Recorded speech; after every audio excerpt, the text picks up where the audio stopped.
The Safina Society Nothing But Facts live stream, and we are here on a Thursday, and you know that Thursday is a day in which we talk about stories of the Awliyah. So that's what we're going to do today, and we're going to go into the early ascetics in Ar-Risala al-Qushayriyah, because Imam al-Qushayri, he did an amazing contribution to the field of Tasawwuf by talking about the terminology of Ahl Tasawwuf. Being, for example, the ahwal, the maqamat. What is the definition of zuhd? What is the definition of shukr, etc.? And he talks about all of these maqams. What is the definition of rida?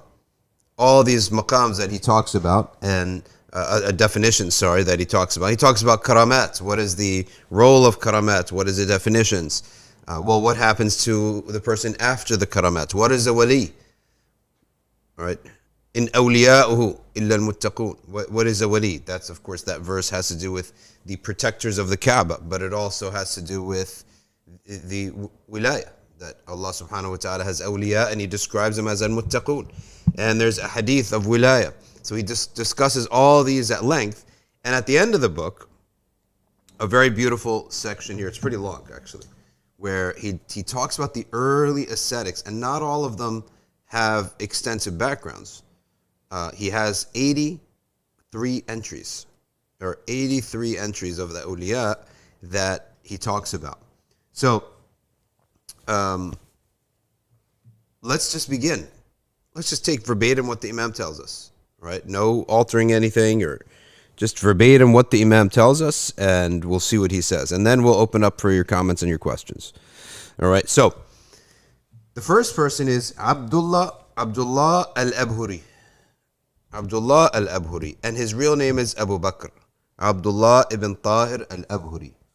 He died at 330 of the Hijrah, which is 932 of the Common Era, which is an approximation because the Common Era only, the Common Era calendar only leveled out around like the year 1400 or 1500. Before that, they had that problem of the extra quarter of a day. So the years would jump around and it was all messed up. The months would move around, the seasons. So, Min Aqran Dilf al-Shibli. He was al-Shibli, the famous Zahid al-Shibli, who is said about him that he once angered a governor, a king.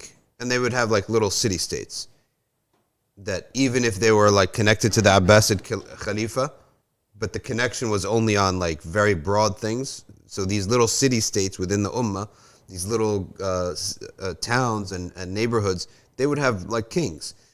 And that king was angry with them. And there wasn't such a thing where like the reach of the Abbasid Khalifa would be so near that, or so strong that there would be federal law or something like that. No, there wasn't. So he actually ended up feeding him one time. His punishment is that he's going to put him in a space, an open space, with a wild lion, which is basically like a mountain lion. It's not going to be a lion from the savannah, like a mountain lion. And he was in that space. And the lion was extremely hungry, to the point that the lion pinned him down, jumped on him immediately, jumped on him, and then opened his mouth and is like literally on his face. He's about to bite his face right off. And then something happened where the lion just backed off and just walked away as if he doesn't even see anything. And they counted this as a major karama, that so many people got guidance from this. And they asked him, what dhikr did you say? You must have said some amazing dhikr that caused this lion to back off of you.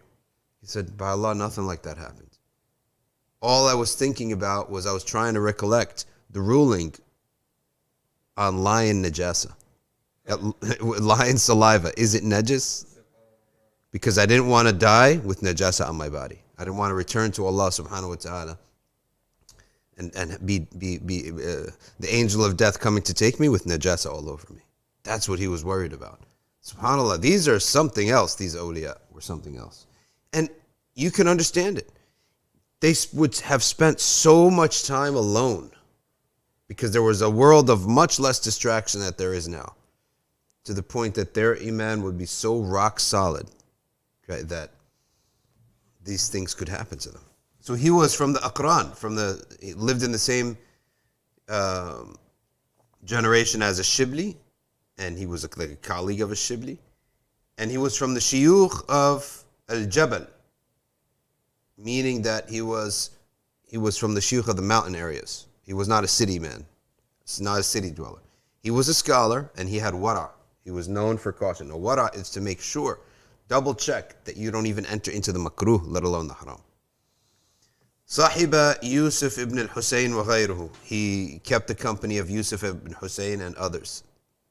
And so in the original books, before there was a concept of this was his sheikh, right? They would just say who he kept the company of. And from his sayings, okay, من حكم الفقير ألا تكن له رغبة. From the rulings of the ascetics, don't have desires.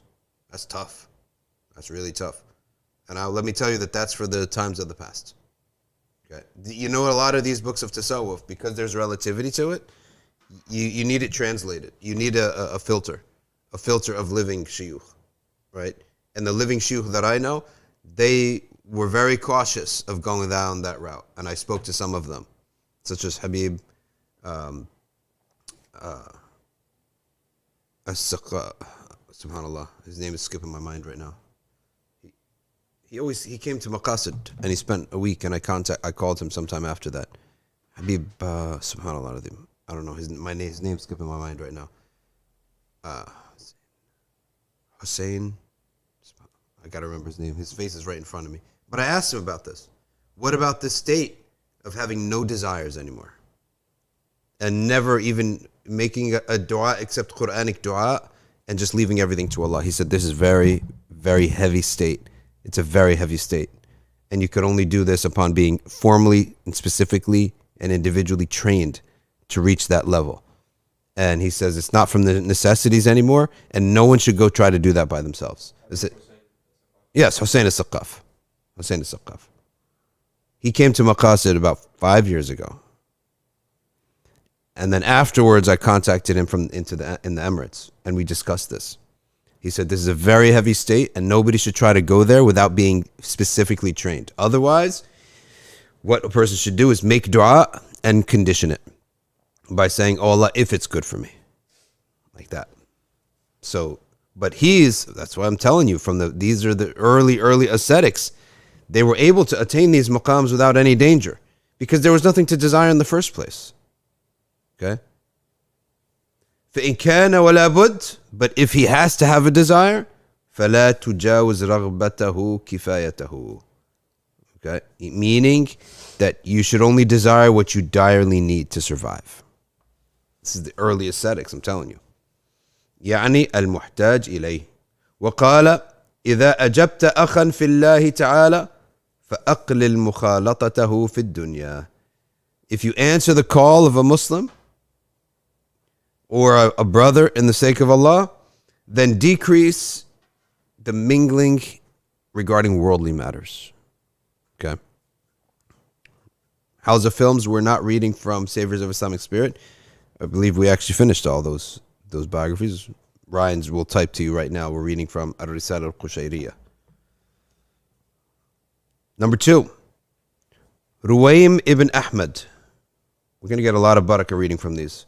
وهو أبو محمد رويم ibn Ahmad. He died توفي عام 303 هجريا. 303 Hijri, which is 915. So he died before Abdullah al-Abhuri. He is Baghdadi, min أعظم المشايخ. He was a city sheikh. So the first one was a mountain sheikh. In other words, a sheikh of the countryside and the mountainside. This is the city sheikh. What did he say? كان مقرئا وفقيها على مذهب داود. He was a qari, a reciter, and a jurist on the madhab of Dawood al-Zahiri. Dawood al-Zahiri came around the time of Imam Shafi'i. He was a bit younger than his Shafi'i, and he did not do qiyas. He accepted no qiyas. which of course is sort of incorrect in usul al-fiqh. All the madhahib except qiyas. قال رويم من حكم الحكيم أن يوسع على إخوانه في الأحكام. I think this is من حكم الحكيم. Okay. From the wisdom of the wise is that when your brothers seek a ruling, make it vast. Right, this is so important. When your brothers seek a ruling in a matter, make that matter vast. Don't make it a difficult matter. Right? Don't make matters difficult in fiqh. Okay. وَيُضَيِّقْ عَلَى نَفْسِهِ. But make it strict on yourself. Be strict yourself, but make things easy for people. Why? Because what people should really be pushed to do is to avoid sinfulness. But what needs to come from their own will is all the nawafil and the tatawwa. Nawafil and tatawwa is something that you don't have to do at all. If you do it, you get rewarded for it. It's not even sunnah mu'akkada. Sunnah mu'akkada, you should never leave it off. Right? To leave off sunnah mu'akkada for no reason is a flaw in your religion. That's what Malik said about someone who never prays witr, there's a flaw in his deen. So, when it comes to this, you want someone, when you yourself advance and you're pushing yourself, there's a reason you're doing that. You're doing it from your own free will. No one's forcing you. This is what he's saying here, right? Don't force. Just make the matter vast and easy for people. Okay. فإن التوسع عليهم من اتباع العلم. This is when you make things easy for people, that's a sign that you have knowledge. When you make things hard, you're ignorant, right? Because you're not only ignorant of the sunnah, you're also ignorant of human nature. They won't want it. They won't do it. Right?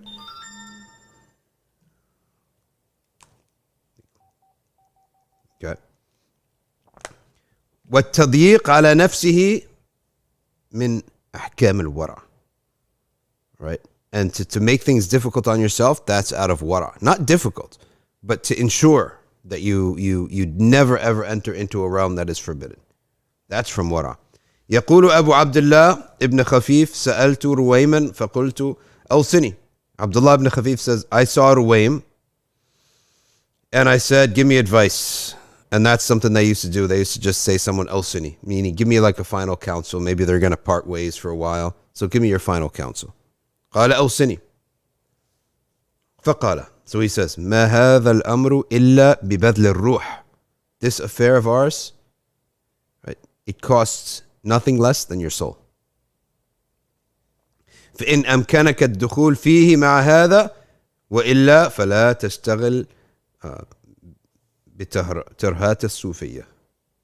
Okay. He says, if you can pay this price, good. But if you can't, don't get busy with the words of the Sufiya. You will not understand them. Okay. Do not get busy with it. In other words, just do fiqh, right? Da'wah, things like this. Because if you're not going to pay the price, you won't understand the language of the people who are paying the price. Don't even bother. وقال رويم قعودك مع كل طبقة من الناس أسلم من قعودك مع الصوفية فإن كل الخلق قعدوا على الرسوم وقعدت هذه الطائفة على الحقائق لقد طالب الخلق كلهم أنفسهم بظواهر الشرع وطالب هؤلاء أنفسهم بحقيقة الورع ومداومة الصدق فمن قعد معهم وخالفهم في شيء مما يتحققون به نزع الله نور الإيمان من قلبه. Very heavy saying he says here. Sit with everybody in the world, okay? But be very careful when you sit with the people of this path, which he described them as a Sufiya.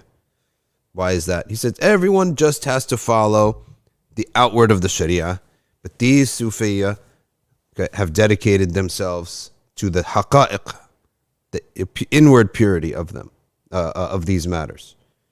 They demanded of themselves non-stop sidq with Allah subhanahu wa ta'ala, not just follow the law. So therefore, whoever sits with them, but then clashes with them, all right, then the iman and the light will come out of his heart. While you're clashing with Ahlullah. So that means be very cautious when you're sitting with the people of Allah subhanahu wa ta'ala, these are not the people that you want to make a mistake with. Like if you don't want to make a mistake with the family of the CEO. That's going to be very personal. You're going to get yourself fired, right? So sit with anyone else, mess around with anybody else. Certain mistakes are all forgivable, but do not mess around. And this is all from the tafsir and the actualization and the recognition of Allah saying about them, okay, Man aada li waliyan faqad adhantuhu bil harb. If you oppose one of my awliya, I wage war on you. Whereas that's not said for anyone else. It's not said for anyone else. Only the awliya. This is specific. There's 2 times Allah has waged war on people. 1, the people of riba, usury and interest. And number 2, those who offend and wage war on the awliya of Allah subhanahu wa ta'ala. So that's what he's saying here. He says, sit with anyone else because you screw up with them, it's forgivable. Mess around with the awliya, differ with them, argue with them, get on their bad side. Okay, you can only get on their bad side because of something haram that you did or a bad state that you're in. It's not about them. They have eliminated their ego. So if they're upset with you, they would only be upset with somebody who has angered Allah Ta'ala. Like they have only one skill. They look at Sharia and ikhlas, sincerity. That's the only thing they look at. So they've applied that to themselves. So when they see someone else, they're never going to be upset with somebody unless he has a problem with one of these 2 things. So this is the meaning of Man aada li waliyan faqad adhantuhu bil harb. That means that the awliya are representing the truth. Right? They don't like or dislike someone for their whims anymore. They've eliminated their whims. قال رويم اجتزت ببغداد وقت الهاجرة ببعض السكك وأنا عطشان فاستقيت من دار. He said, I was walking in one of the ways of Baghdad and I got very thirsty in the middle of the day. So I went and asked water from one of the people in those homes. ففتحت صبية بابها ومعها كوز. A little girl opened the door and she had a cup or a pitcher. فلما رأتني قالت Sufi يشرب بالنهار. When she saw me, she said, a Sufi drinking in the daytime? In other words, she should be fasting. فما أفطرت بعد ذلك اليوم قط. He said, I never broke my fast after that day, ever. Fasted all the day except Eid.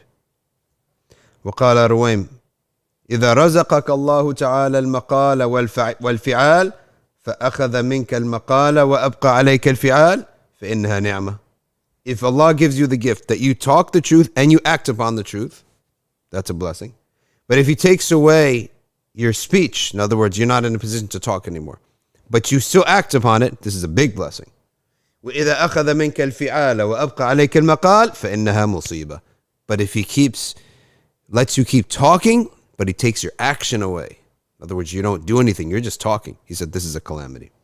وإذا أخذ منك كليهما فهي نقمة. And if He takes both away, that's punishment.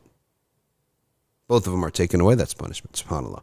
So you have talk and you have action. Action is more important than the talk. Why? Because the other one is more. لِمَا تَقُولُونَ مَا لَا تَفْعَلُونَ. That's the hypocrisy of action. There's hypocrisy of belief and hypocrisy of action. So you talk a good game, but you don't act upon it. That's a musibah. Now you don't act upon it, nor do you even talk about it. This must be a punishment. Nothing less than a punishment. That Allah has not even allowed you to talk about His deen anymore.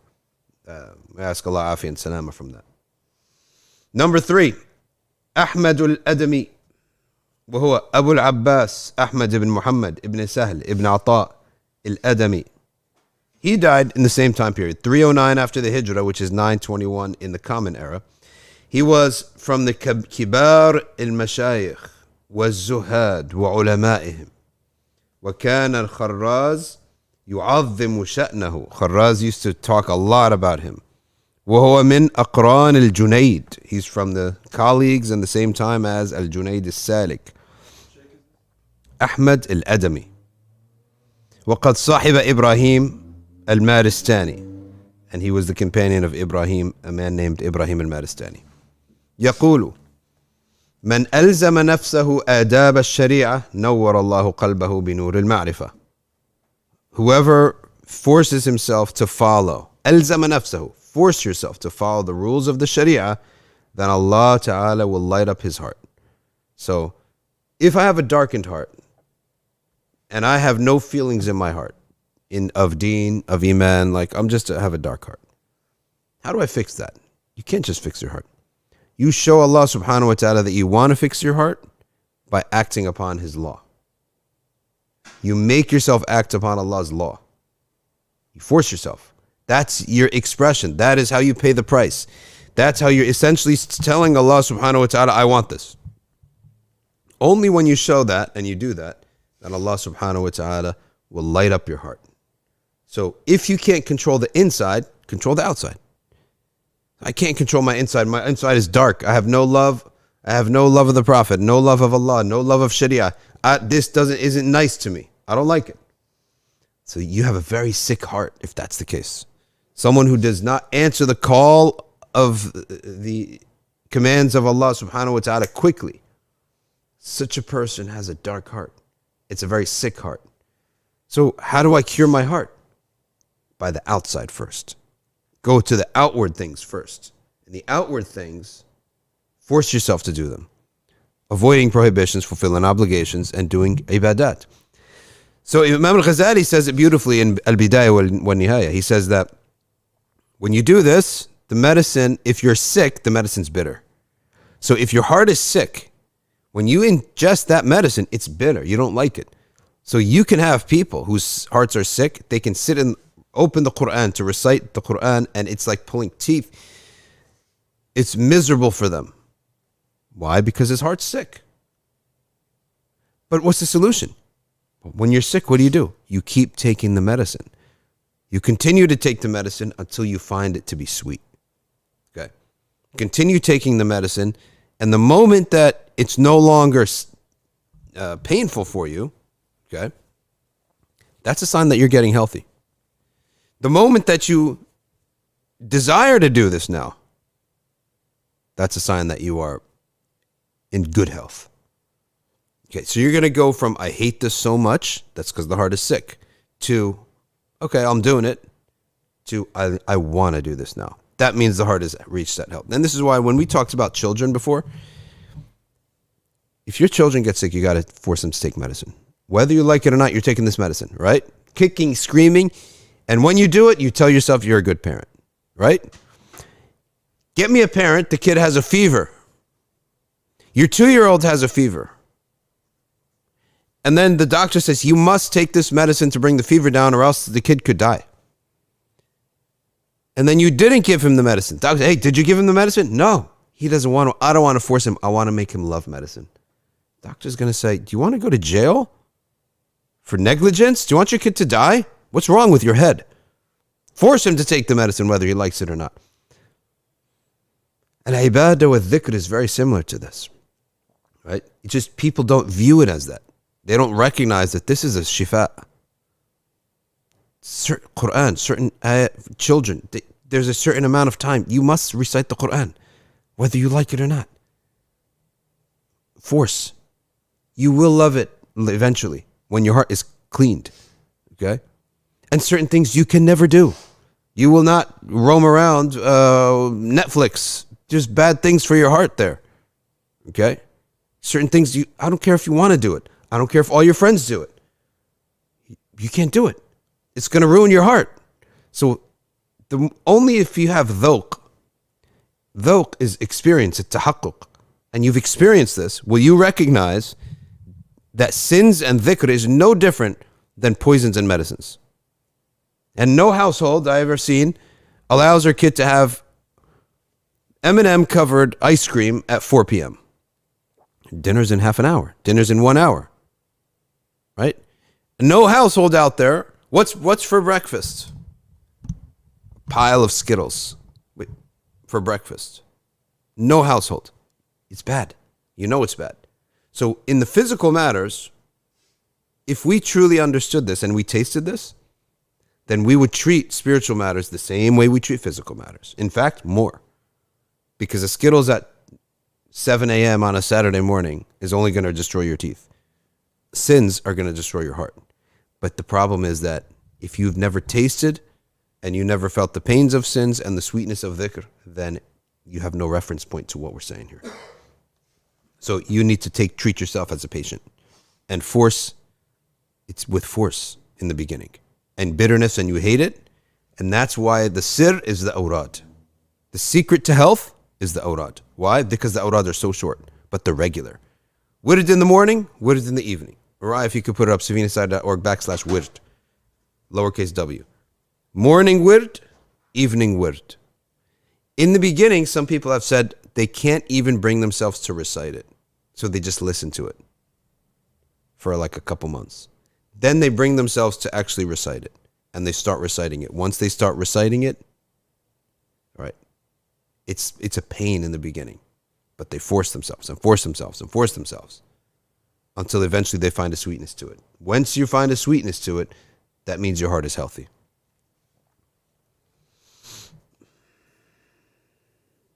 This is what he means. Man alzama nafsahu adab al-shari'ah nawwara Allahu qalbah. Right? Then Allah will put a light inside your heart. ولا مقام أشرف من مقام متابعة الحبيب صلى الله عليه وسلم في أوامره وأفعاله وأخلاقه.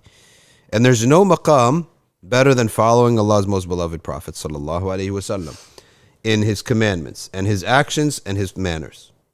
وقال أعظم الغفلة غفلة العبد عن ربه. The worst of heedlessness is the abd is heedless of his Lord. وغفلته عن أوامره ونواهيه.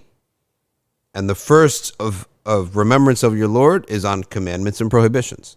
That's the proof. Proof is not how much dhikr you do. Proof is how much obedience to the commandments and prohibitions that you observe. And dhikr supports that. And then dhikr is what comes after that. As the Prophet Hadith Qudsi said, he obeys me, and then after he obeys me in the obligatory matters, then he adds nawafil after that. So dhikr is used before and after. The before, and there was a sheikh named Bushishi in Morocco. He would get these ghafilin, these completely heedless sinners, but they love him because he uses nice methods with people, right? His interactions with people love it. The way he was so informal with the people. He was no takalluf with the people. They just loved him. So sinners came to him one time, a group of guys, and this is a very famous story actually. A bunch of guys, for some reason, they got into the sheikh. They just fell in love with the sheikh. And they would start attending to him. And they said, okay, give us instruction. So he said, say la ilaha illallah X amount of times a day. It got to the point that they were saying la ilaha illallah like 10,000 times a day. But some of the people are like, in the masjid, they're like, hold on, but you never taught them the Sharia first, right? Like do they know how to make wudu properly? Do they pray even? Do they like lower their gaze? They're still doing all their sins. He says, yes, this is the pre. This is what we're doing before. Before we clean the house, we got to turn the lights on. There's no lights on in this house, right? Only to clean the house, we need to turn all the lights on, okay? And he said, that's the method of the dhikr for the sinner. It's not that he's graduated beyond Sharia, or he's accomplished that and he's now doing nawafil. No, it's you got to turn the lights on. That means you create for him a love of Allah subhanahu wa ta'ala, and you put some nur in his heart. Then when you start laying down the Sharia, they'll love it. They'll want to do it. They'll have a motivation to do it. Okay? They will find it hateful for them to disobey Allah subhanahu wa ta'ala while doing this dhikr. And so that's basically his methodology. So the dhikr is something that comes before learning Sharia and practicing it, and then it comes after again. But the after is now nafilah, extra ibadah. The beforehand, it's like you got to rinse down a car first once before you start washing it. You don't take soap to dirt, right? You rinse it down. So there's always a pre thing that has to be done. Okay?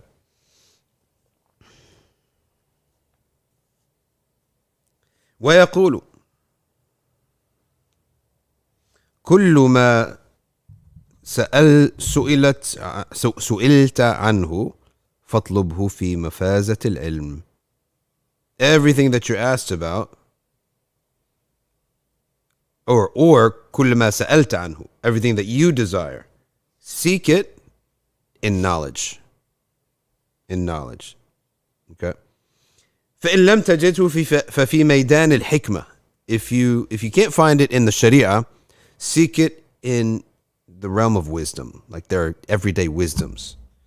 Okay, and we have hukama, people who like to speak of wisdoms. Wisdom is like benefits, things that benefit you, but there's no law behind it, right? It's just a wise saying. فإن لم تجده فزنه بالتوحيد. If you don't find an answer there, weigh it in contrast to tawheed.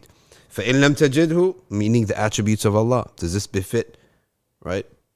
Or not? But if you don't find it there, في هذه المواضع الثلاثة فاضرب به وجه الشيطان. Then throw it back in the face of shaitan, because this desire of yours is not valid. Now there's something that's very important, an example of how knowledge can really benefit someone. There's a lot of people that have, they commit these different sins and they have issues. And the answer to this is that, for example, I'll give an example. Somebody who likes to really come out in front of people with a certain dress or a certain appearance that may not be permitted because of the nature of the clothes or whatever. It may be makruh. So what the Sharia does, and what wisdom does, I should say, is it says, look, there's something you're doing and there's a reason you're doing it. You're doing it to get attention. You're doing it to get somewhere because it feels good that people give you attention. So wisdom says getting attention by itself is not bad. Human beings love to be loved. There's nothing actually wrong about that. But the method by which you're doing is the wrong method. So leave off this method, because that's going to lead you to a bad type of attention, and you're not going to be satisfied with that attention. So every action that people do, they have to ask themselves, this action, what do I believe it's going to lead me to? Because your human emotion or desire is always something that's usually, it's natural. Allah created that. And to engage with that and to fulfill that is not always a bad thing. You got to ask yourself the question, okay, what am I looking at? What am I seeking? And when you're seeking something, you ask yourself then, is the method by which I'm seeking it permitted or not? Because an invalid or impermissible method is not going to get you the result that you're looking for. How many people out there, they want to look good, so they go out and they don't observe the Sharia in their appearance because they want the attention, they want beauty, they love people to say that they're beautiful. That feeling that you want, that's legitimate. However, the methodology is not. So it's not legit. It's strangers looking at you at what they're not allowed to be looking at is not what's going to make you happy. You think that's what's going to make you happy. So all you have to do is put it in front of Allah. Oh Allah, my heart is empty. I want to feel like this or that or the other. And then look for it in the Sharia. Follow God's law, and Allah Ta'ala will fulfill your need and your emotion. That's from the wisdoms of Sayyid Nursi. This is how he was able to guide many sinners away from their sins. He said, what you're after is legitimate, and Allah will give it to you, but not through what is haram. Next, Ibrahim ibn Adham, the famous Ibrahim ibn Adham. And hold on, pause uno segundo while I charge the phone. Got my charging kit here now. Gotta have 1,000 million cords these days. Why don't I just empty them all out? Which is also how you lose all your cords.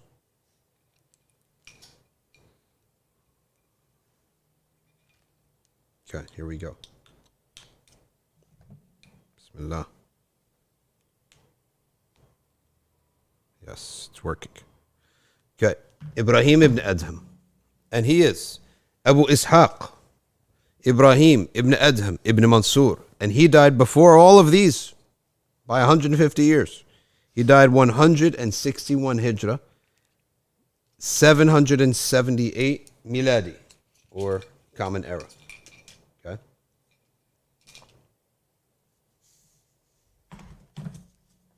Okay?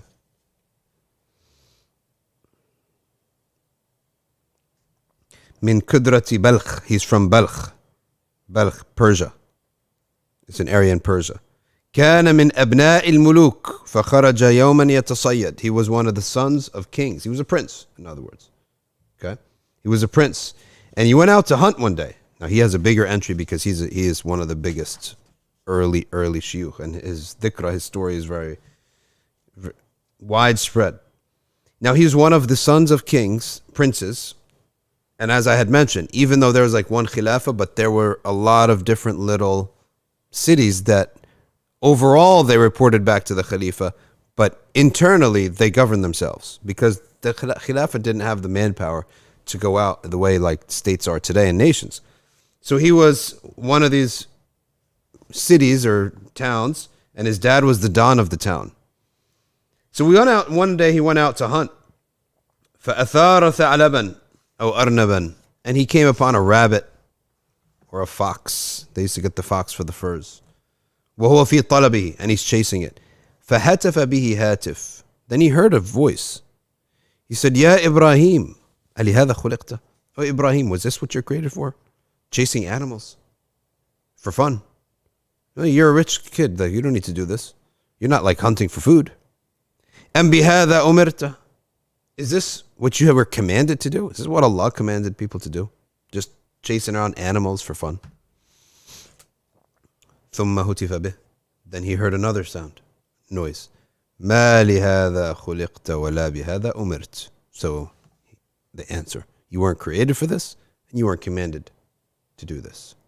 فنزل عن دابته. He came out of his horse. Now this is someone who is not, this is someone who's not devoted. Maybe he's a common Muslim and he's a youth. So he came off and he looked around and he was stunned and startled. He could not find a single person. Who's saying this? And he came to realize this is something from Allah. Sometime later, he wanted to go back into that woods where he had that miraculous voice. He heard that miraculous voice. But he had obligations as a prince. You're expected to, there's expectations. So he came upon his father's shepherd. Okay, and he says, let's trade so people don't know it's me. Okay, so he gave him his clothes and he took his clothes.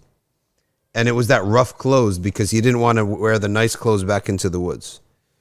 So he took the rough clothes and he went into the woods and he started to live in the woods. And he lived in the woods for long periods of time in solitude, away from the princely life. And it washed him away, very much like how Sayyidina Musa alayhi salam went from living in the Pharaoh's palace to just being a simple shepherd, right? And as Abdul Qadir Jailani says in one of his books, it washed away all the memories of the life of a prince by just being completely alone and just with nature. And then finally, he traveled to Hajj. He decided to travel to Hajj, and that's where he began his journeys across the Ummah. Ibrahim ibn Adham, until he finally arrived in Mecca. All this, he's just a young murid. He's a young seeker. وَصَحِبَ بِهَا سُفْيَانِ الثَّوْرِ وَالْفُضَيْلِ ibn Iyad. There he came upon Fudayl ibn Iyad and he learned more asceticism and ibadah from him. Then he saw Sufyan al-Thawri. Sufyan al-Thawri was a scholar, muhaddith, and a jurist, and heavily involved in society, but he loved the ascetics and he used to go out. Sufyan al-Thawri used to leave the cities. He was a scholar of the cities, okay? But he used to leave the cities and he used to go spend time with the ascetics, okay? So he started keeping the company of Fudayl ibn Iyad and Sufyan al-Thawri. He became learned in outward knowledge and in inward knowledge, the way of ascetics and the way of Sharia. And then he lived in Sham, the Sham area. He settled around the Sham area. But when we say settled, not in a house or anything, he would travel around the mountains, just live in the mountains, move around. And he never had like one group of friends. No, he would just travel around, always just being alone and worshiping Allah subhanahu wa ta'ala. And he used to get jobs, farming jobs, security jobs, whatever. He would get different jobs and he would earn from that. And usually he would work in the different gardens of Damascus. and the outlying farms of Damascus, or he would shepherd for the farmers. He'd have different jobs, and just like a little hut, and he would just go buy his food and he'd do his ibadah, and people would come visit him. He would go visit the scholars. ورأى في البادية رجلا علمه اسم الله الأعظم. He saw out in the Badia, out in the deserts, in the mountains, okay, a man there, and that man taught him the greatest name of Allah subhanahu wa ta'ala. إِذَا دُعِيَ بِهِ اسْتَجَابَ. That if Allah is called by this name, Allah answers the dua. فَدَعَى بِهِ بَعْدَهُ فَرَأَى الْخَضْرَ عَلَيْهِ السَّلَامِ. So he started using this, and he used to make dua with that. But you see, Allah teaches these things to people who know how to control their desires. And teach these things to someone, oh, give me $1 billion. Don't be foolish and stupid, and use it for matters of, if you're going to do it for a matter that you need. Okay. وَقَالَ إِنَّمَا عَلَّمَكَ أَخِي دَاوُدْ اسْمَ اللَّهِ الْأَعْظَمِ. This was my brother. He saw Al-Khadr. So this is, many people don't, maybe not aware of this, but it is said by many, many, many of the scholars that Al-Khadr, who Sayyidina Musa met, is somebody who lives a unique human life. He's a human being, but he lives a unique human life until he dies on the Day of Judgment. Don't ask me how. I'm just telling you what's in the books. They say that Al-Khadr, he's unique. And he lives, and he's the one that Ad-Dajjal kills too. And Allah knows best if that's the truth. It is said that Imam al-Nawawi used to meet Al-Khadr too. Every Ramadan.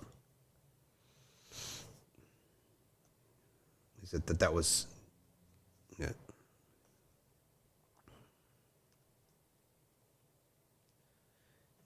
وكان أغلب دعائه, the majority of his dua, اللهم انقلني من ذل معصيتك إلى عز طاعتك.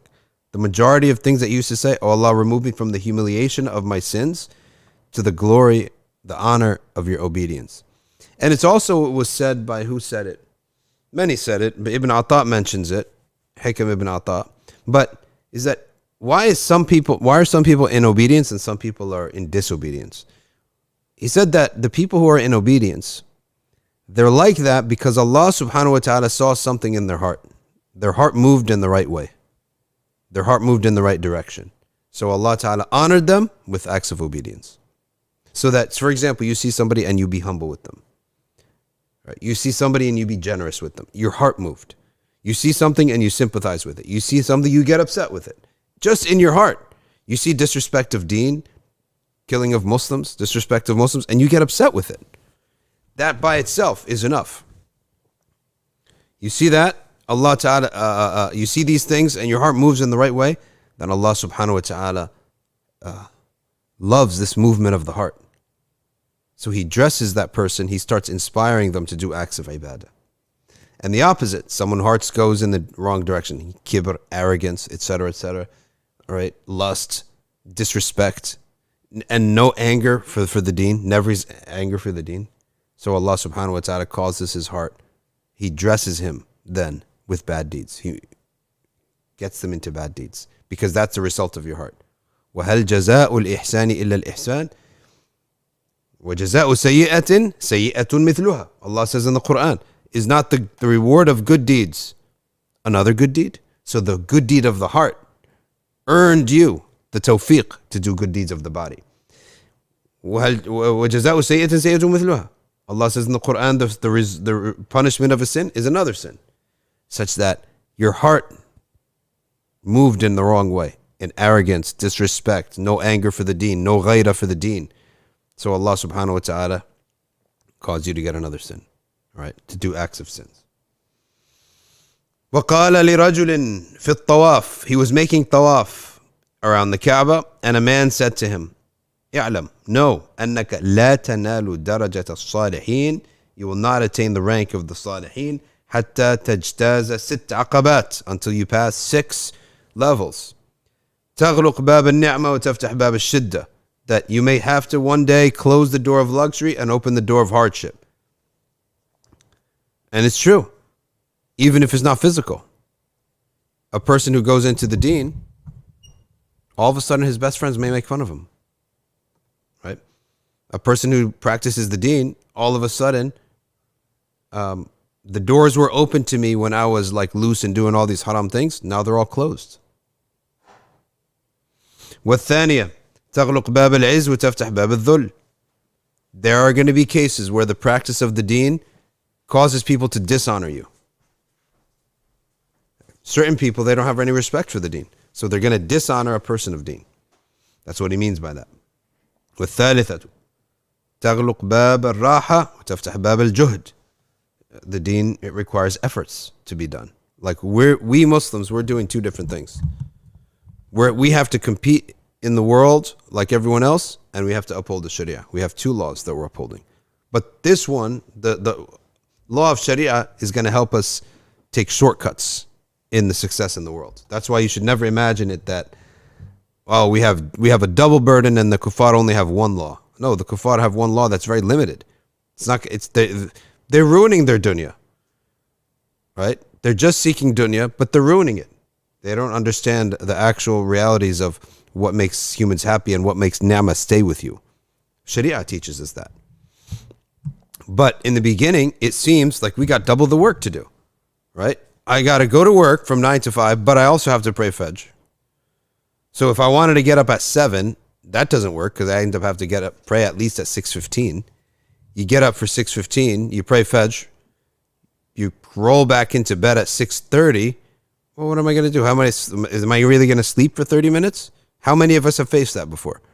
And the alarm's going to go off. So what do I do with that 30 minutes where I'm too tired to wake up, but I'm not going to get much sleep? So we compete. We have two different things to do. In the beginning, it's what he says here. Close the door of ease, open up the door of hardship, because there is hardship. Everyone in the world is working in Ramadan. We're fasting while working. Okay, we can't stop. It's not like the old Abbasid era, the old Ottoman era, where it's the whole world is, your local world is all a Muslim world, and everyone's taken off, and it's not harming any economic things. But no, in our world today, we have two laws to maintain. In the beginning, it's very difficult, but you're going to realize after a while, this law of Sharia and this wisdom of Sharia is going to eventually, okay, it's going to make your dunya much easier. You're going to be far more successful. He then says, fourth, تغلق باب النوم تفتح باب السهر. You're going to sleep less and you're going to be awake more, right? Like we got Fajr. Forget Fajr. What if you ever want to do Tahajjud, but you still have to be at work at 9 a.m., right? Are you going to never do Tahajjud for your whole life? You're going to adjust, right? You have to adjust. Fifth, تغلق باب الغنى تفتح باب الفقر.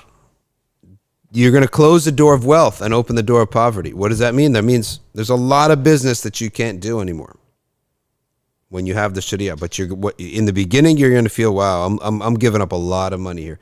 But in the end, you're going to realize the ways of the Sharia will help me preserve what I do have and grow it with more stability. So all this, what he's saying, is in the beginning of your path.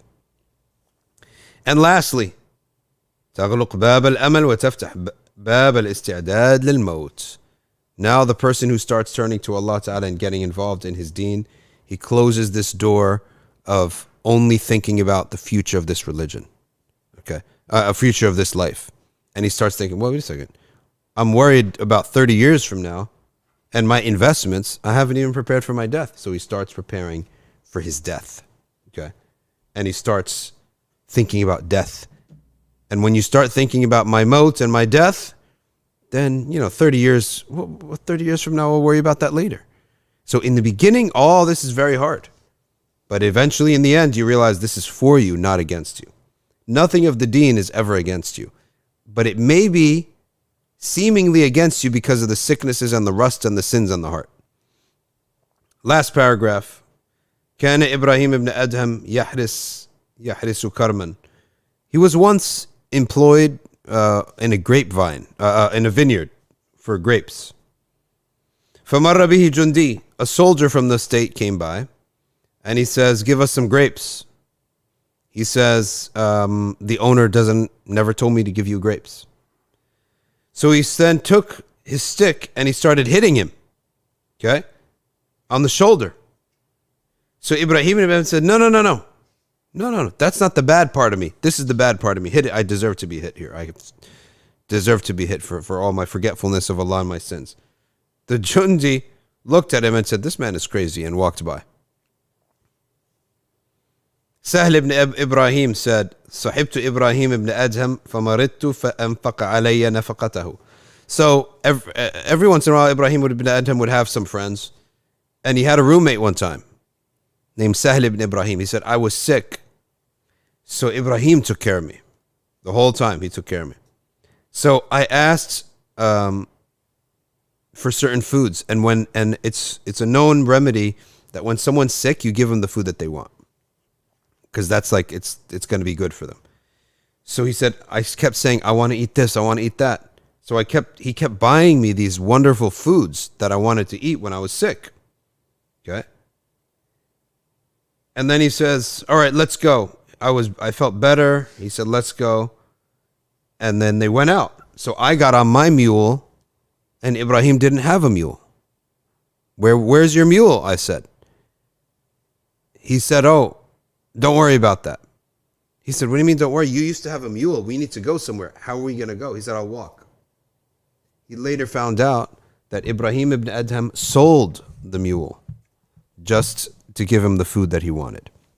And he said that shows the type of suhbah that Ibrahim ibn Adham,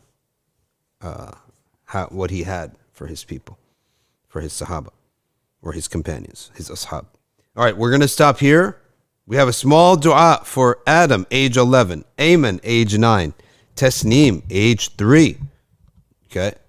For some of our supporters at Safina Society, these are their children. May Allah subhanahu wa ta'ala make them love Iman and make it sweet in their hearts, and let them live and die upon that, and make them hate kufr and disobedience and rebellion.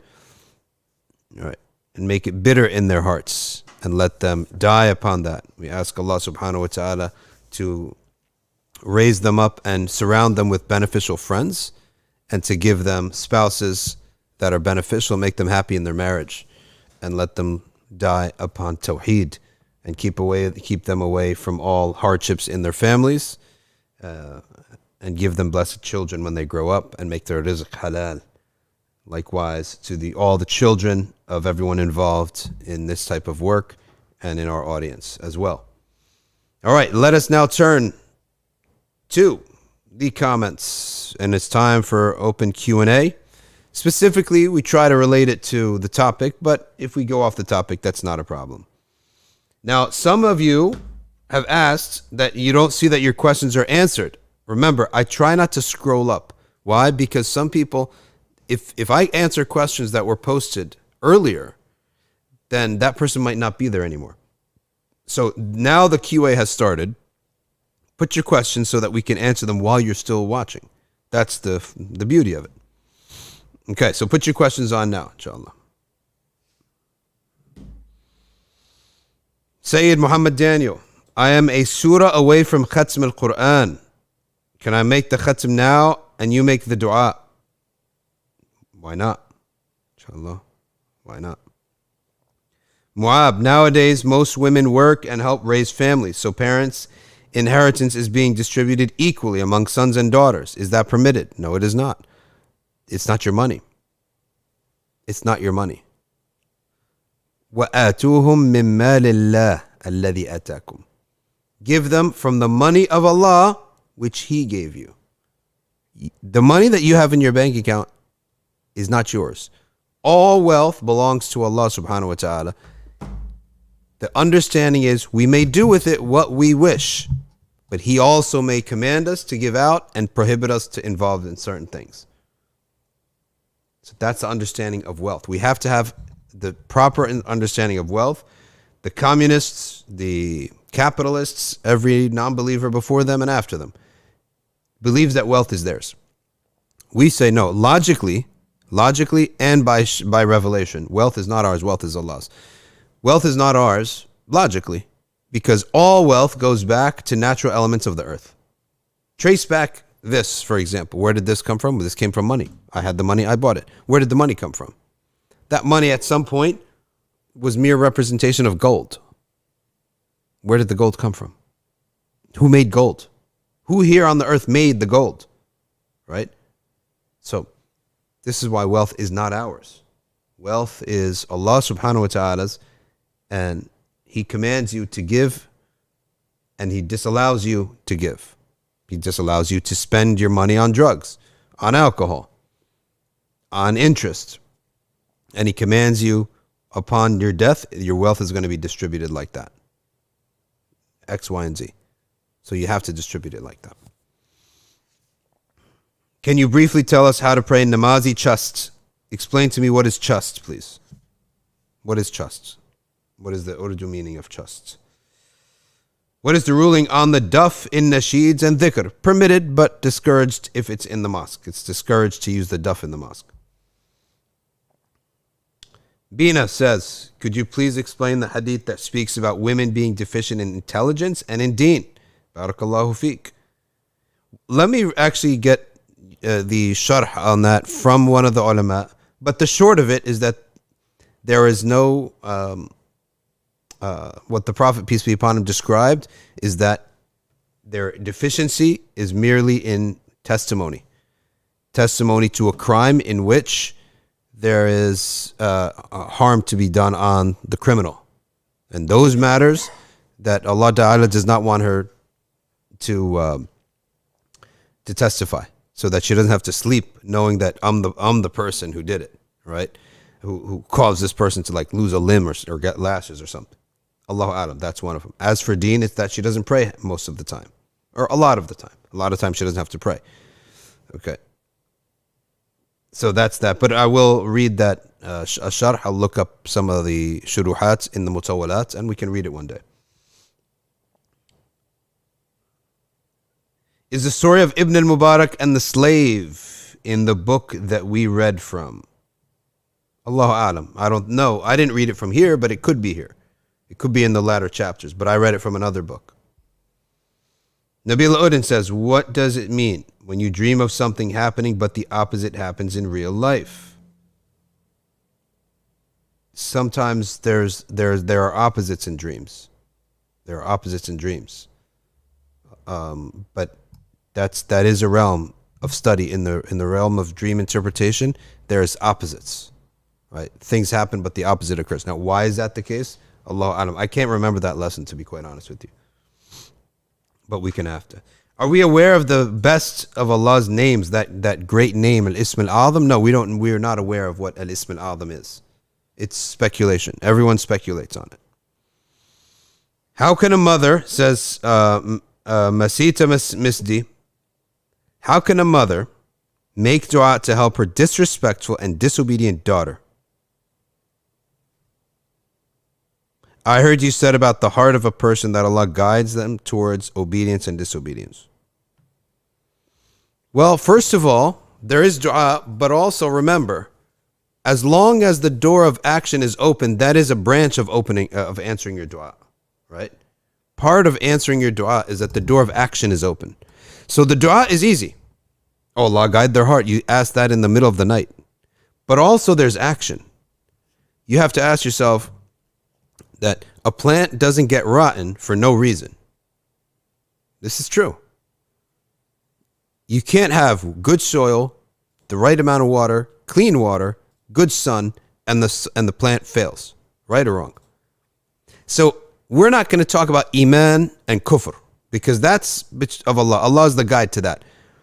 But we're just talking about respectful. A respectful child, this is like a plant. It's a healthy plant. A respectful child is somebody who the influences upon this kid's life are good influences. If you're always surrounded with girls who roll their eyes, she's going to roll her eyes, right? This is the biggest thing. Some people think that's a small thing. Rolling your eyes is one of the biggest disrespect. Allah even says, لَوَّوْ رُؤُوسَهُمْ. They roll their eyes like this. Munafiqs used to do that to the Prophet sallallahu alaihi wasallam when a revelation comes down, right, that they don't like. Or the Prophet says something about heaven and hell. They think it's a joke. They roll their eyes. So if she's all with all these sassy girls, and she's watching these shows too, where the girls are all sassy and they're rolling their eyes and they're all materialistic and they're just, air is up here, right? then you can't blame them for eventually imitating them. So if the door of action is open, you got to take that. You got to take action and stop them from being around people who are. It's got to be the influences. It must be the influences, and it also must be weak parenting. Right? Post I put up. You got an 18-year-old son is disrespecting me. Go eat for yourself. Don't eat my food. Don't sleep under my roof. Don't put on the clothes that I bought, and learn how to respect. If you're not going to respect me as your dad, respect me as your landlord. Respect me as the guy feeds you.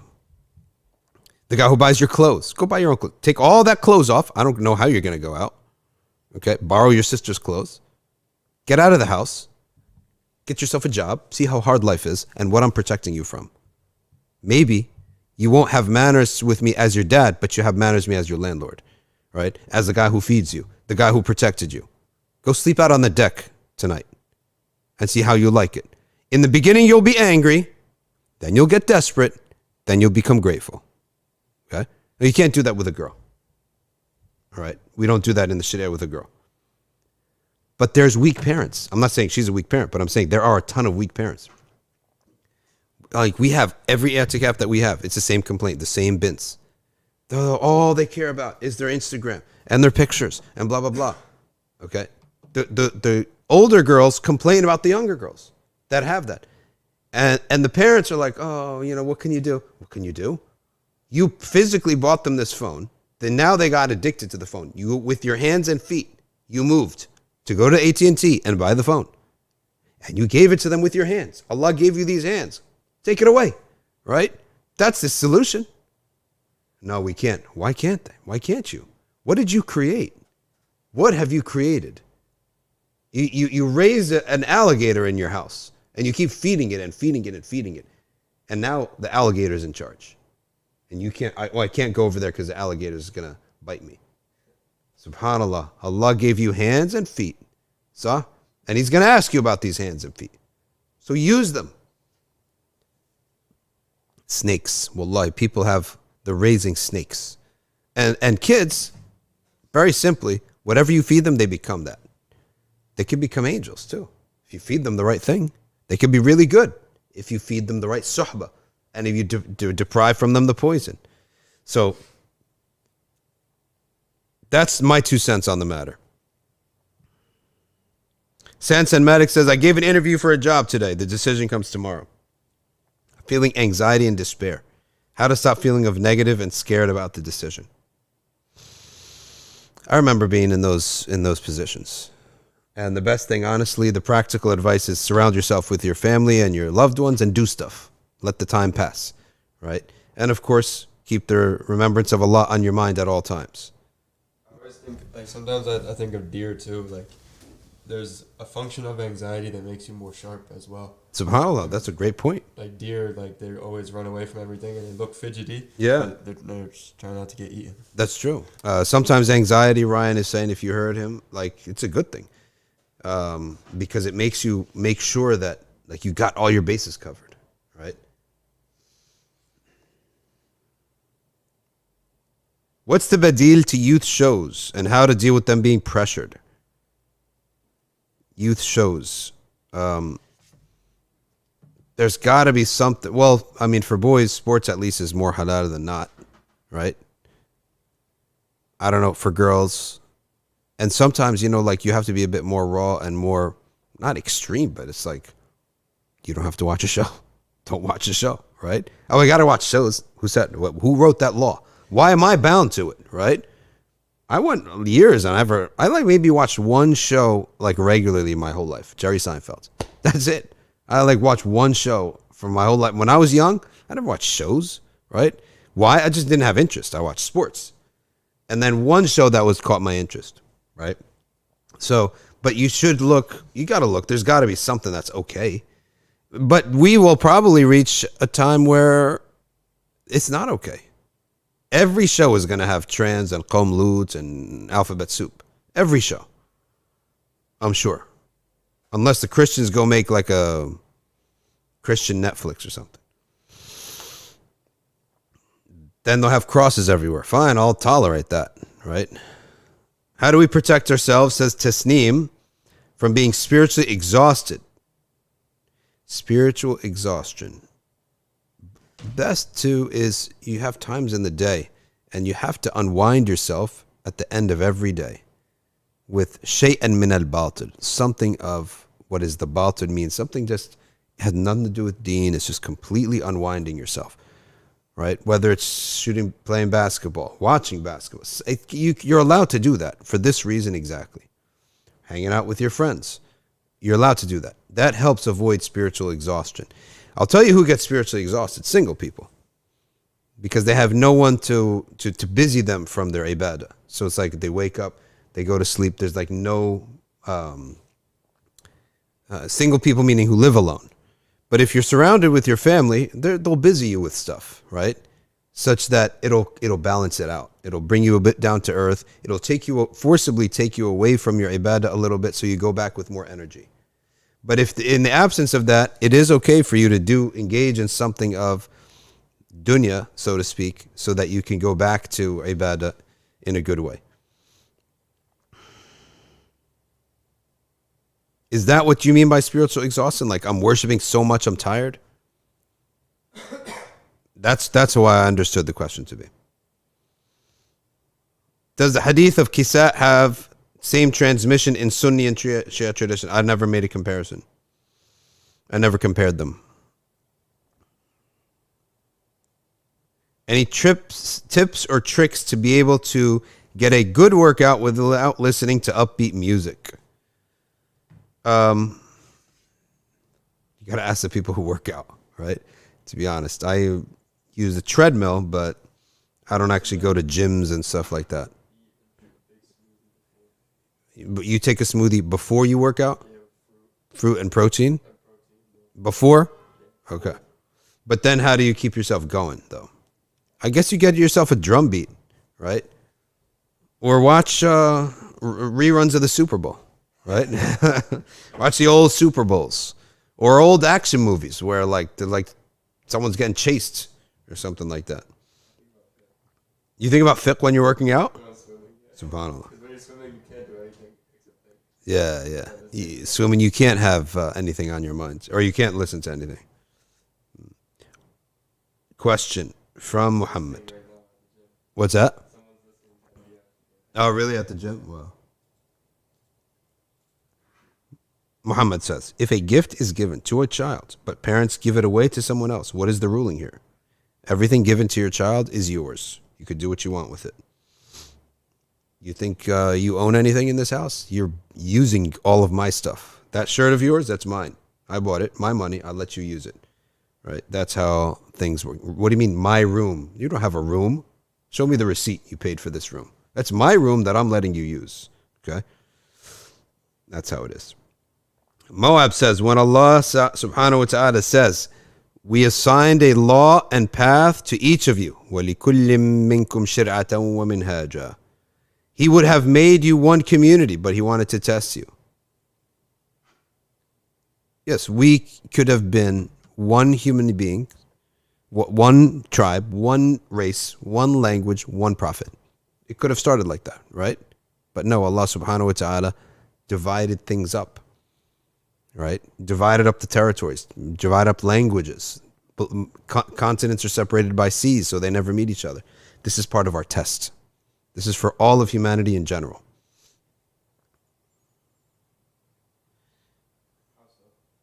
Huh? The test of that you will grow to be something, your culture will grow to be totally different from another culture. You may end up having wars for land, for example.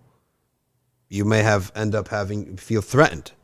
So you may have a small country, their own language, their own culture, their own everything, and they're threatened by all the countries around them. And their conflict or peace develops. That's the test. Are we going to live in conflict? Will we live in peace?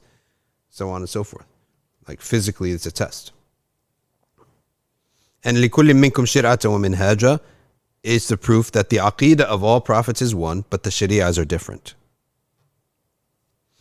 Nobody says, aren't most people's wealth impermissible because fiat money is riba? We can't say fiat, any currency by itself is riba. Riba requires a transaction.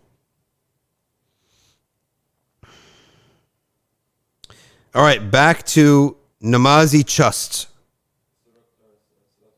Salat al-duha. So when the sun has risen up in the sky, a decent amount, and the Sahaba used to say the length of a spear. So we'll mark that time off. The time when the sun is directly above the sky, the horizon, at the top of the sky. Mark that time off. In between, you pray any amount of rakas, 2, 4, 6, 8, whatever you want. And you make the intention of duha. And you can read from the mushaf. You could just read 2 short rakats with short surahs. Whatever you recite, that's duha.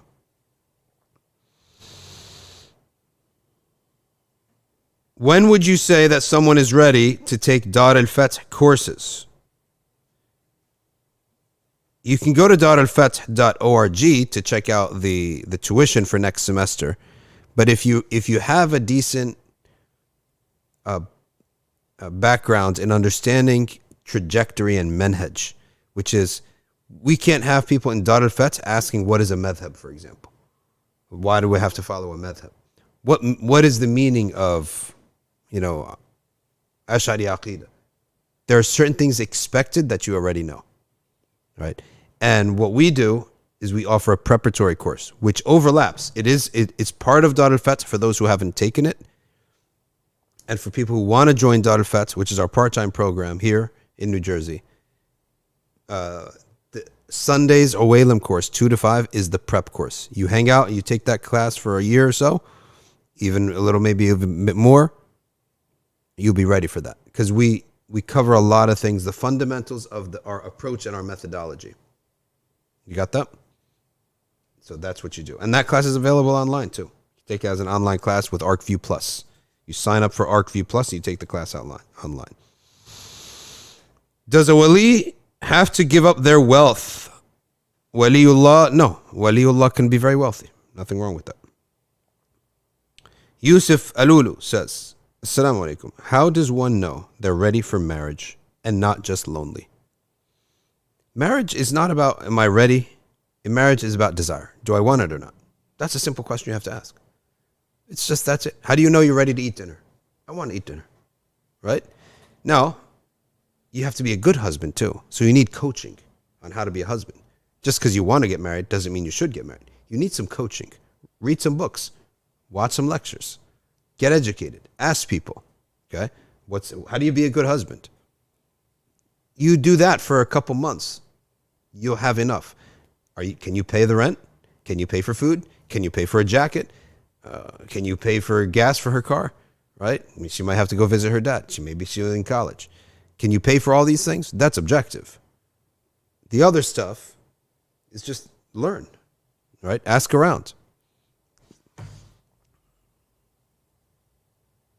What time is Duha according to Eastern Standard Time? Well, go into your app, look at when Dhuhr is in and when Fajr is out. So we all have apps like that. I use an app called Pillars. Sunrise is 7:14. That's when you cannot pray Fajr anymore. But that's not when the sun is all the way up. That's when the sun has started to come above the horizon. Fajr is out. Add 20. It takes 20 minutes for the sun to come up. So add 20 minutes to that, to sunrise. So 7:34. Let's just say 7:40. And Dhuhr is in at 12:48. So from 7:40 to 12:40, that's 5 hours. That's when you pray Duha. Salat al-Duha. And it could be prayed in any number of rakahs, 2, 4, 6, 8. Are women supposed to be on public media platforms? If a woman is sharing some benefit and it's not in a way that's seductive or anything, and it's not in a way that it's just trying to get attention, but it's sharing a benefit, then inshallah there should be acceptability for that. Gharid says, please talk about how our communities suffocate women and over-sexualize them, but are very lenient on men. Because most men they can't be sexualized. That's why, right? Most men, they're not that good looking, right? Whereas women can be. But how our communities suffocate women and over-sexualize them. What you mean by the community, like the Islamic community or like the world? For example, she says here, if a young married sister is in college Is there an obligation upon her husband to pay her tuition? No. A husband does not have to pay for higher education. But you could expand on what specifically the community over-sexualizes women on.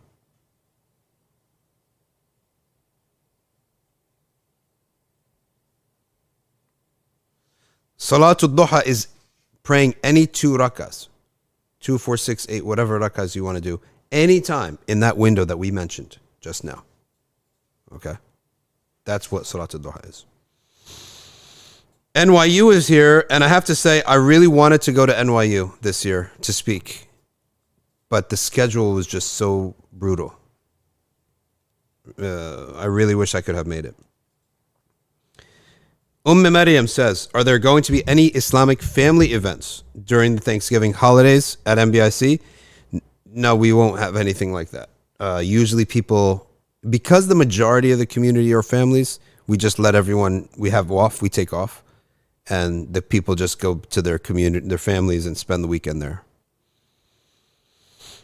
Is the concept of misyar marriage accepted? No, misyar marriage is a marriage in which a woman, she gives up her rights. Misyar literally means an on-the-go marriage. So that, let's say I'm a businessman and I do business in St. Louis, right? And I'm there twice a month. Let's say for the summer. I'm there every summer. But I'm not there for 9 months after that. So a misyar marriage is a marriage in which the woman agrees, listen, you don't have to do anything. You don't have to pay my rent. You don't have to pay my food.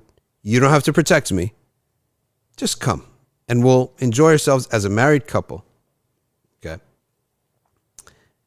And don't worry about anything. I forego all of what you owe me. That, if I'm not mistaken, is what you're asking about. So if that is stated by the letter of the law, in the contract, that's forbidden. But if it happens to be like that, without the intent of being like that, that means that if I were to move to St. Louis, yes, we would live as a normal couple, right? Then that's fine. So if the intent, I have the intention that I'm going to the only thing between us is intimacy. And it's a hangout, basically. Okay? That's it. That is the unacceptable. If it's in the contract, if it's intended even. If it's in the contract, the contract's invalid. If it's intended, the contract's still valid, but it's sinful. But in contrast, if it just so happens to be that way, and I'm trying to fulfill all my obligations, I have the intent to live as a normal marriage, then that's acceptable. It's not misyar marriage. All right, Reed says, a lot of people in our parents' generation, they let boys stay out late with no consequences. And they treat girls whereas they don't treat girls the same way. And they're very strict and they're like the police. Yeah, I'm totally aware of the way the Arabs mainly, I don't know about the Desis, but the girl is basically like, she's a servant in the house and the boy's some kind of prince, right? That's total, that's unfair. It has not related to over-sexualization, just it's going to create bitterness, right, in the two. That the treatment of the two, aside from anything in the Sharia, it has to be similar, okay? Because they're gonna hate each other. She's going to be bitter about this, and it's a very common thing. If you're from our cultures, you know this and you've seen this. Okay.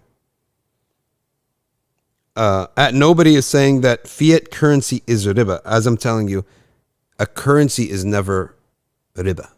A riba requires a transaction. So that's not an issue. Chief Latif says, would freeing a human trafficking victim be the same as freeing a slave in Sharia? Inshallah, it will be. Inshallah, it will be. If not exactly, close. Like, I wouldn't say that it is for kafara. For reward, yes, but for kafara, no. So, like, let's say I have to free slaves, like the Quran says, to expiate yourself, free slaves. No. Okay. The human trafficking person, it's very similar in their suffering, but it's categorized more as a kidnapping. So in the reward, yes, but not in the matters of law, such that I would expiate for my broken fasts, etc. So I hope you understood the difference there. Sheikh, will Allah replace bad friends with virtuous ones if we give up the former for the sake of Allah? 1000%. You will always find the door of Allah opening up. You will find that opening up. 100%. And I've seen, back to Reed saying me here, that I've seen a lot of families where the girl takes on all the responsibilities. She takes care of the parents when they're sick. She does all the errands. She does all the things in the house. And the guy is just like a prince. And I wish that you were a prince. You're not a prince. You're not even close, right? He's not even, there's nothing princely about you. So it just creates a lot of bitterness. And that's probably, I don't know why that happened, but it happened. Okay.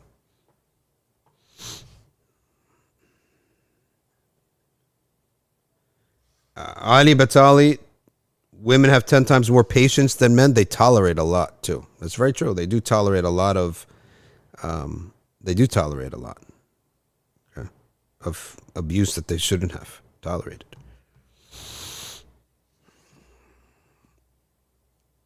Aniqua, what is the significance of a golden watch in a dream? Finding or returning one to a deceased family member. Allahu Alam, to be quite honest with you. Allahu Alam. A golden watch is something that by which we keep time and we... Are we frozen? Are we good? We good? No, my internet's frozen. Is it permissible to cut ties with an extended family member who practiced sihr? No, it's obligatory. Not permissible. Obligatory. Khuram, what do we believe about Khidr? Now, as I said, already mentioned that some ulama have said that he lives until a long life while he's a human. Is something very unique, special in the creation of Allah, and Allah knows best. We don't know much about this subject. Hamza Azizi says, these days, health experts emphasize 7 hours of sleep, but many of the sheikhs and salikun slept very little. Which way to go?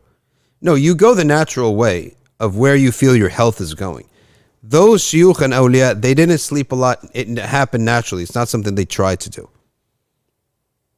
So you just go the way of health. But the sunnah also helps us with this, in that it tells us that the early sleep after Isha, like early on, is very good. The sleep after Fajr, not that great. Sleep before Maghrib, such that you wake up and it's dark, that's terrible for you. The afternoon nap, very good for you. Should we wish acquaintances who are Hindu happy Diwali? No. Read. Thoughts on getting a mortgage? You shouldn't. You should go the route of the Islamic finance companies, even if it's a bit more expensive. But what can you do? At least the contract is halal. Halal meat might be more expensive, right, than non-halal meat. Marriage is more expensive than a girlfriend. Lot of halal is more expensive than the haram. What can you do? Suzel Rahman or Rahim says, how do you promote and encourage unity in a religious organization, especially as there can be a lot of competition and vying for the sheikh or teacher's attention? So that is part of the tests of the student of knowledge, is that there will be a lot of competition for the attention of the shuyukh, and people's intention could go sideways. They could be disheartened. But I once brought this up with a sheikh from Boston. He was Moroccan, and he said, Allah Ta'ala does not bring you into his path of knowledge without testing you. Part of the tests is that there's competition, there's all sorts of intentions going astray, there's ways that you could feel less than, all things that are going to test your intention, right?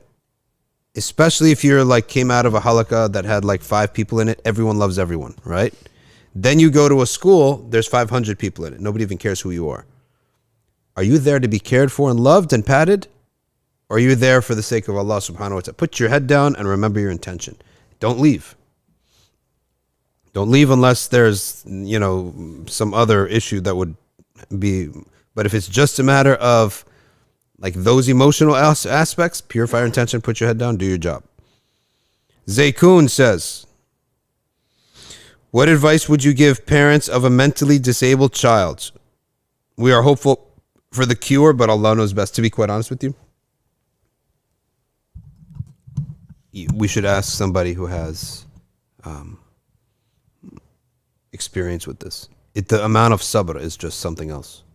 And for dealing with healthy kids, I would say there should be shifts and times off. It can't be a constant, nonstop. Okay. There have to be shifts. Like, this is your shift. This is my time off.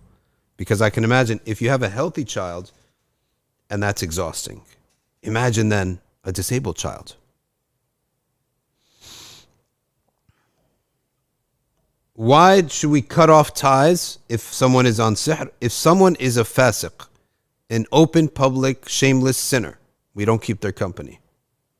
But this is even more than that. This is harm. Someone is harming somebody. Fasiq for themselves, that's your business, right? But someone is harming somebody, then our keeping ties with them and being friendly like that is almost like we're letting it slide. So you should stay away from, especially someone involved in sihr. You get on their bad side, they do some sihr on you. So very quietly, without making noise, move away from this relationship is my advice. Had Enough says, you can get a smartwatch for kids instead of a smartphone. I did that for my little brother. He can only text and call and navigate. We can track his location. And there is no web browser. Okay. This is really good. I didn't even realize this. Okay. I didn't even realize this. I'm going to share this with people. But how do they do it in terms of Wi-Fi? Smartwatch. How do you text? You pay for it. You pay for the. No, but you pay for a plan, right? If you're on the street, for example, if you're out, you pay for the plan, right? I guess, yeah, just like a phone, because without Wi-Fi, right?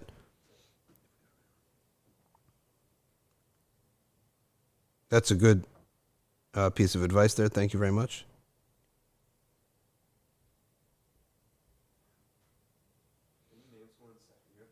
Sahir? No, not at all. Sahir meaning maybe with a ha. Sahir meaning someone who stays up late. Yeah. Suhoor is with a ha, but Sahir maybe someone who stays up late. Or maybe someone who gets up in the sahar. Sahar is the last third of the night. Like that. Maybe what that. Because in Egypt, they name sahar. Yeah. Meaning the last third of the night. Yeah. Because sihr and sahar, they have the same meaning in that you can't see what's happening. Last third of the night, you can't see. And sihr, you can't see the harm. That's why people are so freaked out about sihr, because you can't see the harm. Muhammad Khan, will you do an NBF episode on Imam Malik's life? Yeah, maybe one day. Eventually, we're going to do the 4 Imams.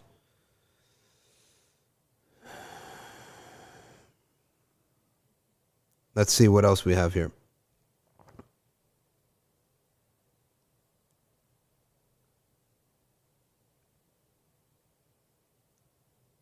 If the person you want to marry says they are not ready, says Had Enough, and you have the desire, how do you know when to reach back out?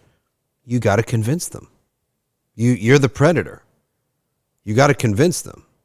I'm not ready. Okay, give up, put my tail between my legs and go back into my cave and cry. No, we can keep convincing them. One of the reasons people love other people is that the person loves you first. They won't stop. They keep coming after you. Their heart will change. And in the halal, I'm saying. Not like you're texting her or you're going after her. No, like you keep knocking on the door. You keep talking to her mom, talk to her dad, talk to her brother. Go again, visit with your family, right? Maybe predator is like in the Me Too era is not a great word, but I mean, you're the one going after them, right? Not a sexual predator, obviously, but you're the one who has to go after them. What does Allah mean, says Moab, by all those who believe in God among the Jews, Christians, Sabians will have their reward with their Lord? Yes, those in the past, before the prophethood.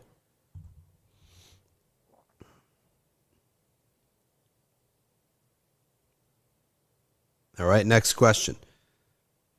How's a film says it's not NBF without a marriage question. That's true. And our one of the sunnah is to try to get people. This is one of the hardships of life. No one can get married. It's one of the sunnahs to try to make something like this easy. And it's one of the ways of Iblis to try to make it hard. How do you know if someone has sihr? I have no knowledge on this. Don't ask me. I really don't know. They use threads. They have their own techniques. All right. How should one deal with parents who forbid them or ask them to delay wearing hijab? Polite disobedience. You are obligated to obey your Lord before you obey your parents. If you're afraid of your parents, be more afraid of your Lord. The consequences of sins are very bad. Allah has created a bad consequence next to every sin. So be more afraid of the consequence of that than of the consequence of your parents. Yes, your parents could harm you, but disobedience, attached to every act of disobedience, is a far worse harm.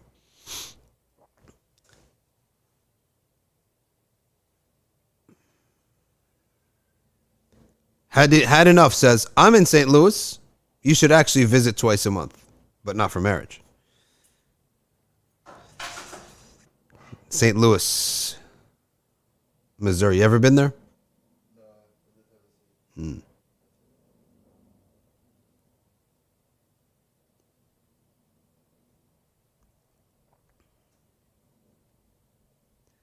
So what are the coincidences that, the chances to give our example about St. Louis and then the brothers from St. Louis? There is a debate going on between Bushra and Joanna. Okay. I'm not involved. I didn't follow. Right, did you follow that debate?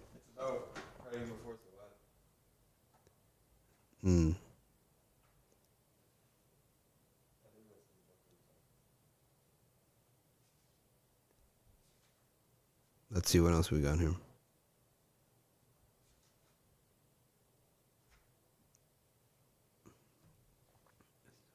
I know the Hanafis, I've seen that in Hanafi fiqh a lot, that they don't pray right before the Zawal. But I've never seen it in the Karahiyya explicitly mentioned in the early books, the Maliki fiqh. Yeah. But that is a very short time. It's a very short, it's the Zawal itself. The Zawal itself is the time when it's makruh, not before the Zawal. The Zawal itself. People mix up with the fikri. Is it fikri? Zawal? Or no, falaki. Falaki Zawal and the Sharia Zawal and stuff.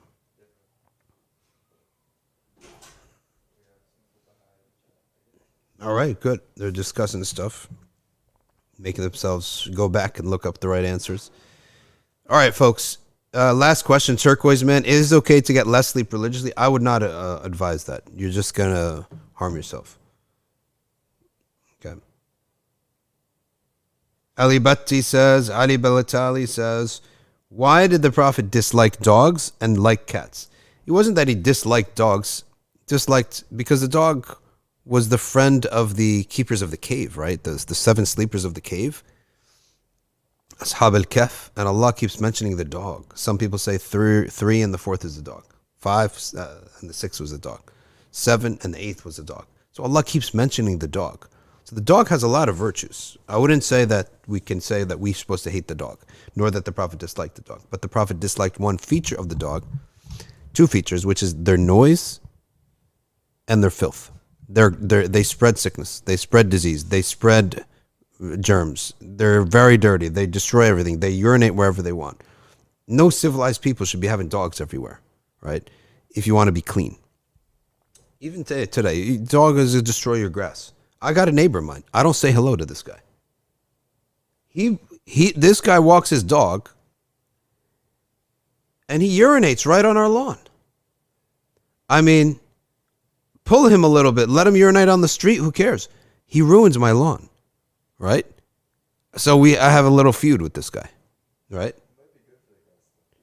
Dog urine, it's not, no, sheep urine is, cow urine is, all that stuff is good. But predator urine is not. Any animal that naturally can eat meat, its urine is, these jalala, they're Their urine's not good for the grass.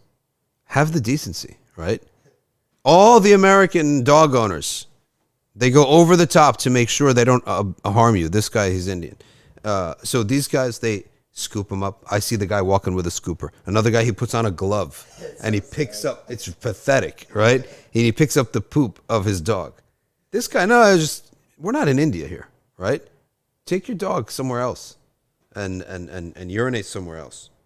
So that's why this is where the element of the Prophet ﷺ did not like about the dog. And he liked the cats because the cat was clean. Doesn't make a lot of noise. It's a anis, like it keeps you company. All right. Ladies and gentlemen, we are wrapping up right here. May Allah subhanahu wa ta'ala grant us all a blessed weekend. May Allah subhanahu wa ta'ala grant everybody here hidayah in our hearts. May Allah subhanahu wa ta'ala make iman sweet in our hearts and beloved to us, and make Allah subhanahu wa ta'ala make deviation, sins and disobedience bitter in our hearts. We ask Allah subhanahu wa ta'ala to forgive all of our sins and our parents' sins and our children's sins. And we ask Allah ta'ala for everyone who is seeking marriage to give them a blessed marriage. We ask Allah subhanahu wa ta'ala for everyone here who has children to guide their children and to grant us beneficial knowledge and to answer our dua and to clean our hearts and make us our hearts worthy of ibadah and worthy of getting up for ibadah and being people of ibadah. We want to recite his okay, good. Let's do that. Dua an-Nur. Let's pull that up then from the, we'll close with Dua an-Nur. We'll pull it up from the PDF first.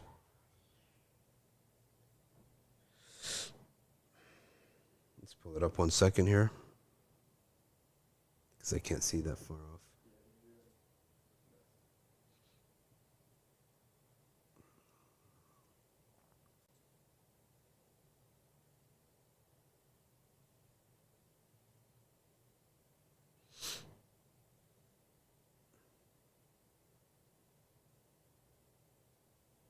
All right, here we go. Beautiful, beautiful dhikr and dua. One of the best. Friday dhikr book.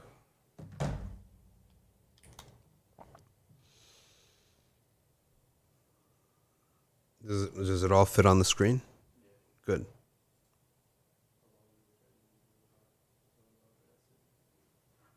Good. Why don't you start it off, because it's taking a bit long to hear. Recite it with me so I get it right. Bismillah ar-Rahman ar-Rahim. Allahumma ij'alni nuran fi qalbi wa nuran fi basari.